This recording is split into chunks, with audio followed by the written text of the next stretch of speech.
Hey guys, welcome back to K97.5. This week we have something special lined up for you. If you're having a bad day, turn this shit up. We have some Biggie Smalls Hypnotize. Hot, sicker than your average. Papa twist cabbage off instinct. Niggas don't think shit stink. Pink gators, my Detroit players. Tim's for my hooligans in Brooklyn. That's dead right. Hey guys, it's Chris, and welcome back to another Game of Thrones Season 7 Q&A. Got James here from Daily Leaves of Sports Trivia. Yeah, I'm excited. We got a lot of questions off of that part 4. Yeah, what did you think overall of the feedback we were getting? Overall, pretty good. I mean, we got some detractors and doubters, which that's fine. Yeah. I don't actually believe it myself, honestly. That's You know what I say. mean? It's just more of an educated guess based off of what we know so far. Like you said, it was very early with 2 books to go. It was early in the game, and actually some people did acknowledge that. I saw in some of the questions. Yeah, I mean, you guys have huge balls to do that this early. Well, right. I mean, I'm not afraid of being wrong. It's just an educated guess, and I'm sure we'll all be wrong in the end of this thing, regardless. So I think so too. Anyway, let me say real quick too. Yeah. We have plenty of Patreon questions. Because we announced this a couple weeks ago about Patreon, and you guys, of course, get dibs on questions. So we're going to actually record a couple of Q&As here and put some questions in the front for each one of these. So all the Patreon questions will be answered. So we're going to mix in some Patreon and a little bit of everybody else in the comment section. How's your brain? You ready for this? I think so. I'm a little burnt out here from these damn near daily uploads, but let's do it. Let's do it.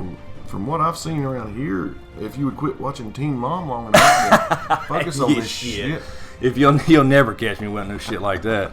Yeah, I'm going to start doing reviews of Teen Mom. That's it. Fuck the Game of Thrones shit. We're going to start a Teen Mom channel. I'm actually a closet Teen Mom fan, but we won't get into that. All right.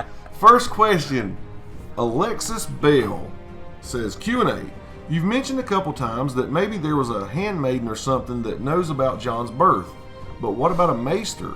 Maesters usually deliver the children of noble families, and considering Elia Martell's troubles having children and Rhaegar's respect for learning, wouldn't he have sent a maester with Lyanna to the Tower of Joy? And since maesters are supposed to serve the realm, he might have been the one to convince Ned that Rhaegar's son needed to be hidden so that the war could finally end. And maybe it could have even been Marwyn. With his interest in magic and Rhaegar's interest in prophecy, I think they would have gotten along, and at least in the books, Marwyn is on his way to see Dany. Right. What do you think? Yeah, I mean, I think it's possible in the books. The show, obviously, there's no maester there because Ned specifically asked for one. So I think it'll be pretty similar. I don't think Rhaegar wanted this documented necessarily. Who's to say there wasn't a maester there? But I think if there was, that gives us more of an opportunity for there to be a record of it in the Citadel, which I don't think, like I said, I don't think Rhaegar wanted that. Or Lyanna certainly didn't want that because she was trying to protect Jon in the first place by, having Ned, the whole promise me thing. So I do think that Lala was probably there, the wet nurse. Mm-hmm. And that's where Ned kind of used her as the, she was Jon's mama type thing. So we just don't know her whereabouts. She's probably went to Starfall and stayed there. Jon was apparently Milk Brothers with Edric Dane in the books. And that's where Lala probably stayed. And we don't know if she's dead, alive. We have no idea. And that goes into a lot of people are thinking that RLJ is still not confirmed for some reason. Yeah, I see a lot of that. Because Edric Dane tells Arya in the books, Jon and I were milk brothers, and basically says I know who his mother is and tells Arya, well, there you go right there. He's not going to tell you, in the text itself who Jon's mother is. Do you think Robert what would he have done with the baby? Oh, he would have killed him. That's what I think. Yeah, in those days during the rebellion, because he was still fresh off the whole Lyanna thing, thinking she was kidnapped, in love with her, betrothed to her, and all that kind of thing. He would have killed and he said it even in the show, I'll kill every Targaryen I can get my hands on.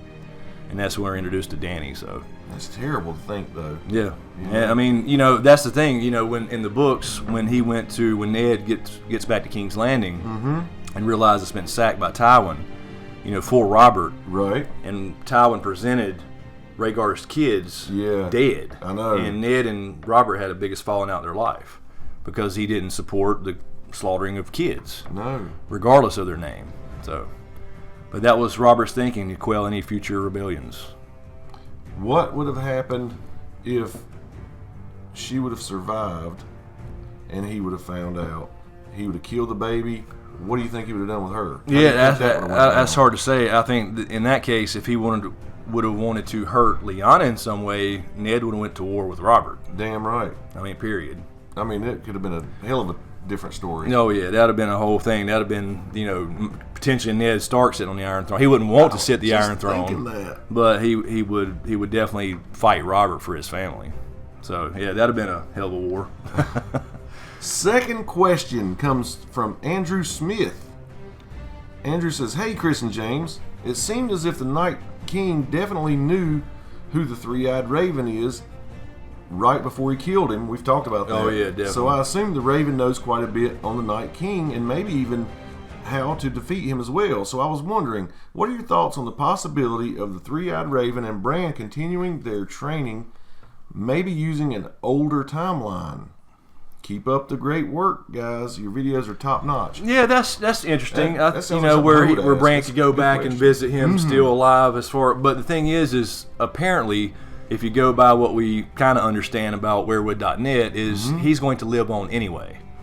And whether they can communicate directly or not is a different question. So it wouldn't have to be a different timeline. It wouldn't have to be a different timeline. As long as they can communicate. Right. So we just don't know if he can somehow access Bloodraven's consciousness in werewood.net now. And this would be a book thing. This is not going to happen in the show. But yeah, I mean, apparently he should live on there anyway in some way, shape, or form. So, you wouldn't necessarily have to have a different timeline for that. I don't think they're going to mix too much of the time travel stuff as far as him. I think there'll be a little bit more. And I think a few well-placed ones, like I said before, would be great, but not overdone, where Bran does everything. Or Bran is everybody in the past, either, you know what I mean? So, I mean, that's interesting, though. It's totally off topic. Have you thought about getting another tattoo?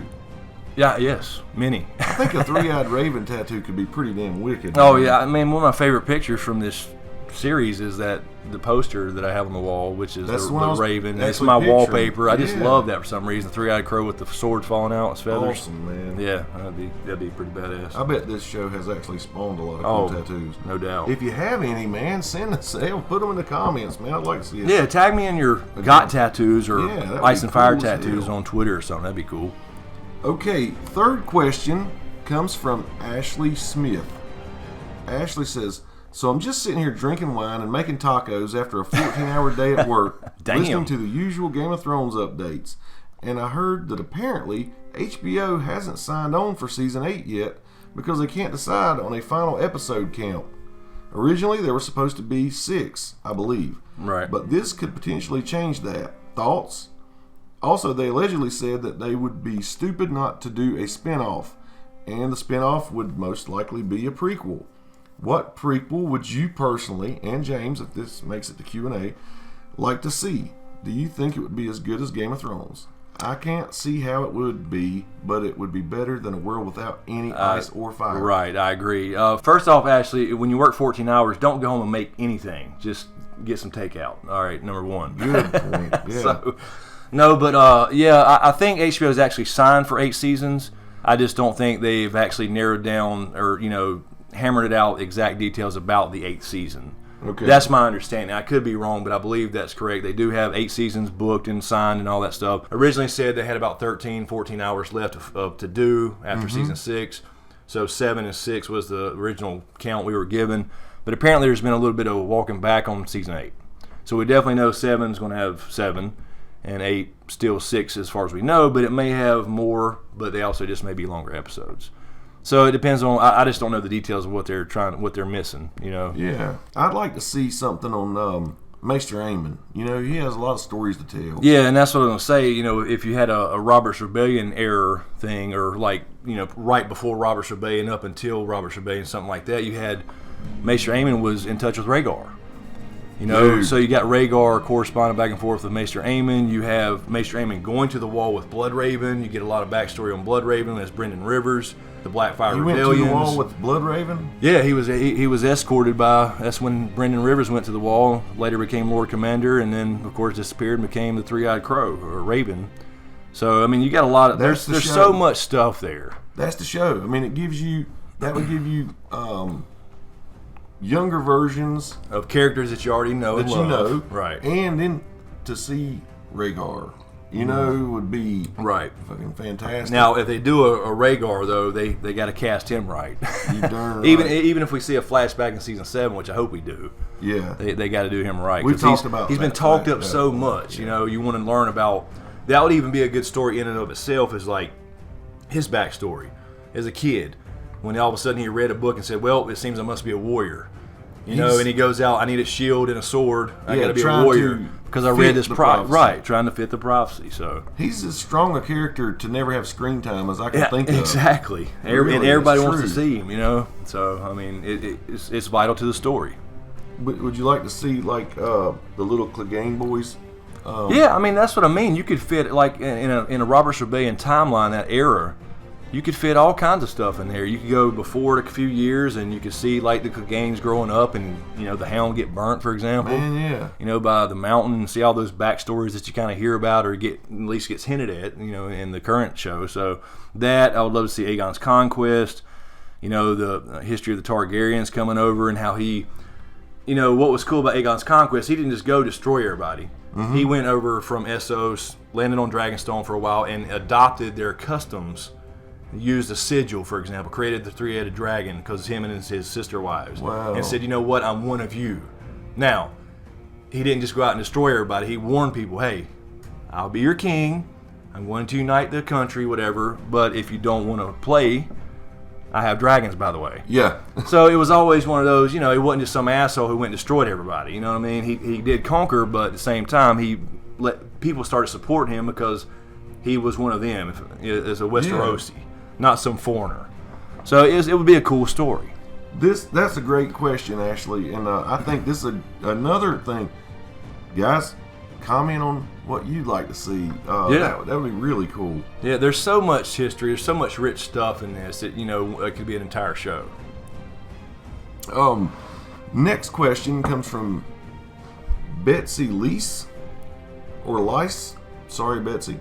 Hi, Chris and James. Hey, Betsy. Hey, Betsy. I'd like to see the penultimate episode in Season 8 focus on Rhaegar's discovery of the origin of the others and how they need his offspring's blood to free themselves of their curse, in accordance with your theory. We could see Sam reading the same book as Rhaegar and Bran having a visual version. Yeah. This is cool. Yeah. I want the whole thing explained in detail. And here's the Q&A. Do you think D&D will dedicate some time to Rhaegar's story? Also, I love James's survivor list. And Chris, could I hear yours? Yeah, no, I think that would be outstanding, actually. You know what I mean? To see what Rhaegar actually learned and what he thought and what he came to know as far as this whole prophecy thing. Yeah. Because we kind of assume, like, we kind of get some, we barely get, you know, basically his story about his obsession with prophecy and all that kind of stuff. But we don't really know what he learned later in life and why he chose Lyanna, you know what I mean? Mm-hmm. The third head of the dragon and whatever. So that would be very cool, number one. As far as the second part, I don't think they will a lot. I think we'll get enough to know that it wasn't a kidnapping. You know, as far as the show goes, I don't guess, you know, with the, like we were just talking about before, with the 13 hours of footage left total, you know, I don't think they have time to go into an entire thing about Rhaegar and who he was and what his motivations were. Don't say that again. What? When you say 13 hours, I know it's not much. Makes your heart hurt a little bit. Yeah, it's not much. It's going to be weird, but I mean, I'd rather hear, you know, a number of episodes. Yeah. But when you say 13 hours, dude, I can do that on a Saturday. Yeah, exactly. So hopefully they'll be longer than maybe we're up to 20 hours. I don't know if we get 55 or 60-minute episodes, but anyway, the Betsy point being, also wants to know your survivor list too. Don't forget. Right. Survivor list. Danny, John, maybe if we go with the alternative ending. Yep. So Danny, John. Starting to think, you know, I've always thought that Sansa would end up being Queen in the North or some kind of, as this power shift thing happens and, you know, women are getting power and the whole, maybe she's elected or whatever. But yeah, I kind of think that we may have to lose another Stark before this thing ends. I think so too. And really, I'm thinking, okay, if we go with our theory about the magic, right? If it ends in balance and you have either the ending where everything's magical or nothing's magical, because that's really the options you have, then Bran may have to die as the last Green Seer. You know what I mean? But Bran is a possibility with that. But Sansa, you know, she's going to get this kind of Cersei's thing going on, possibly with the whole I want to be queen my whole life, and I finally get a chance to, and now she's going to be jealous of John. I could totally see that. I could see Sansa kind of maybe not making it, and also because Arya. Of that reason. Because of that reason. Yeah. Because of her kind of becoming almost a Cersei. Yeah. Almost becoming what she hated. I can see Arya going. That's another thing as far as how little time we have left. It's going to be hard to spin that arc on Sansa. Right. But it's a feasible one. Exactly. I could see that. So if we have to lose another Stark, any of those three I could see, really, honestly. Arya, I know she's supposedly the favorite character of George and his wife and whatever, but that can change. She could go. I've always had this thing, her direwolf's named Nymeria, the warrior queen, but I've always had this thing about in the books where she is yearning for her pack with the return of Nymeria. Hopefully we'll see that. I can see her. I don't know that in the show this would go down because she's not a ward, but I can see her actually not surviving in the books and ending up being in Nymeria for her second life. Yeah, you have mentioned that a couple times. So I think you might be on to something there. She wargs Nymeria. Right. Can't come back because the magic is broken. Or right before she dies. Or during death, whatever. During death. Yep. Okay.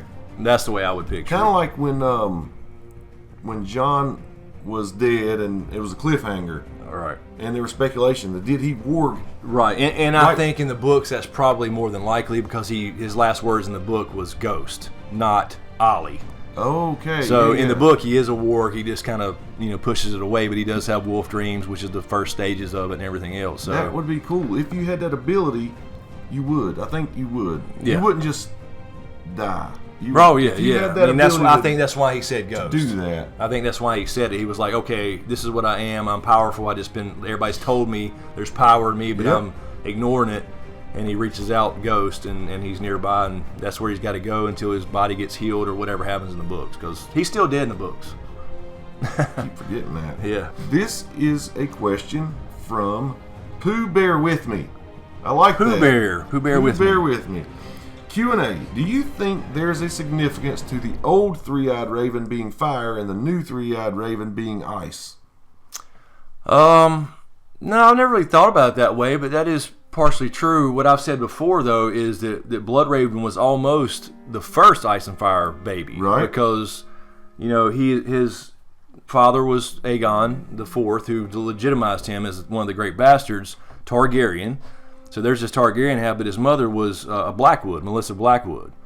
And Blackwoods were a southern house, but they were always intermingling throughout the centuries, I guess, with House Stark. So basically you have some Stark blood in Blackwood. And he was kind of the first, and he was born an albino, red eyes, the whole thing, green seer. And he had half brothers and sisters that were bastards too, one being Shiera Seastar, who was supposedly, a sorceress. And a lot of people think she's, Quaithe or somebody like that. So I think that's significant of why he's who he turned out to be as far as a green seer, because that ability comes from, First Men / Stark blood. Yeah. And I had a video on that a while back about how the Starks got their warging abilities and stuff. And I think I kind of explained it there, but it basically has something to do with an old tale in the World of Ice and Fire about the Warg King. Yeah. And that's where the Starks defeated the Warg King, which was an ally of the Children of the Forest. They had already intermingled with them, probably got their DNA. Mm-hmm. And then they took over, destroyed him, all his male sons, and took the women for wives and all that stuff. So that's how the Starks originally got the children DNA, I think. So yeah, in that sense, therefore it's passed down to House Blackwood, therefore to Bloodraven. And that's cool. And it also, with the three-eyed Raven Fire, three-eyed Raven Ice, it goes with that symmetry you were talking about too. That there does seem to be a theme there. You don't have to force the symmetry. You don't have to. Right. You see it. Right. All right. Next question is from Big Cincy. Q&A. Do you think the 3 magical castles are going to be important? Winterfell, Storm's End, Dragonstone. Please elaborate on their importance and utility.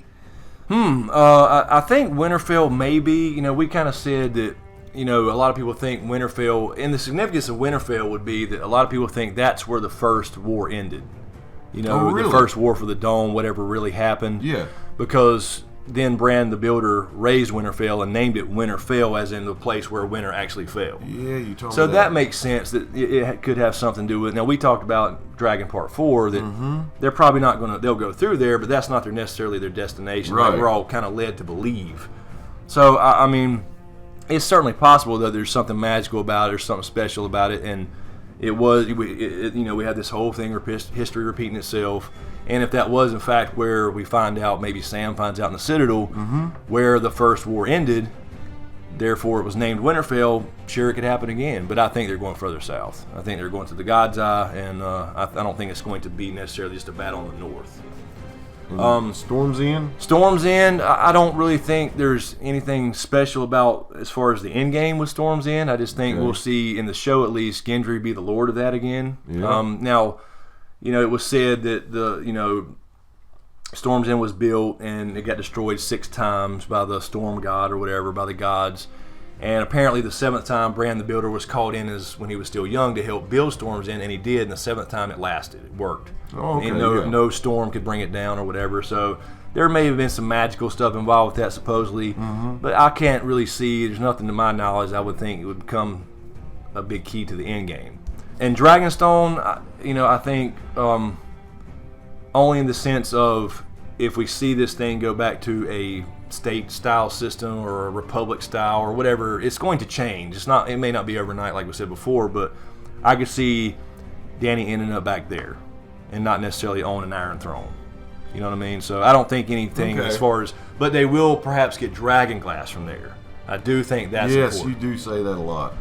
Because Stannis mentioned it, we have tons of it, and that's what they need. Obviously, they're not going to have time to make a bunch of Valyrian steel. Even if they learn it, they're not going to kill a bunch of people. Right. Because again, in my opinion, I think it takes fire and blood, as in sacrifice, and so I think Dragonglass is the only option for for having a shit ton of weapons or weaponry. Dude, they could pulverize that shit and fly over with a dragon like crop dust. Exactly.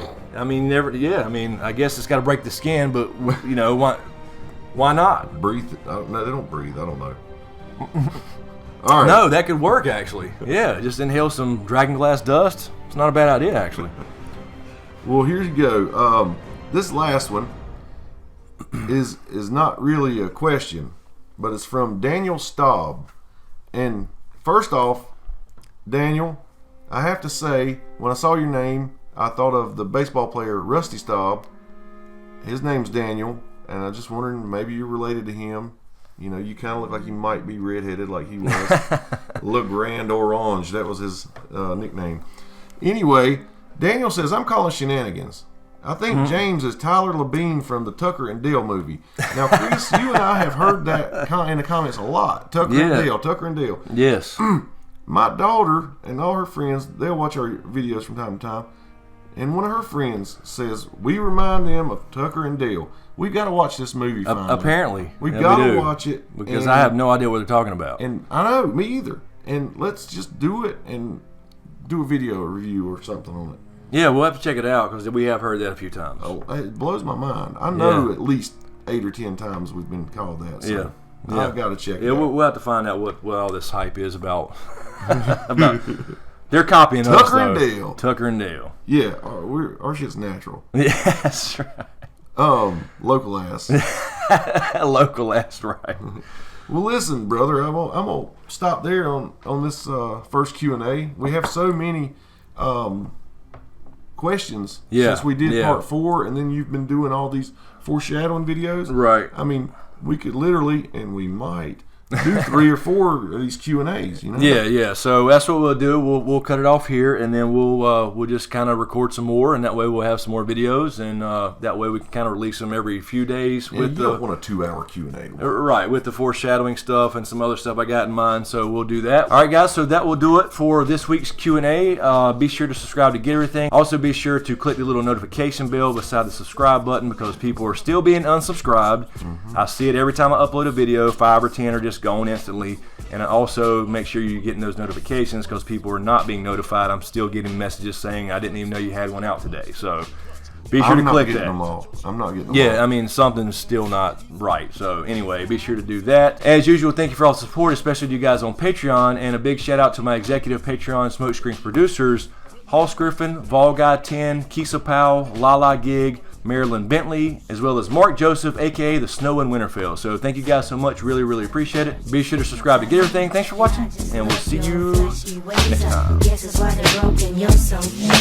Biggie, can't you see? Sometimes your words just hypnotize me, and I just love your flashy ways.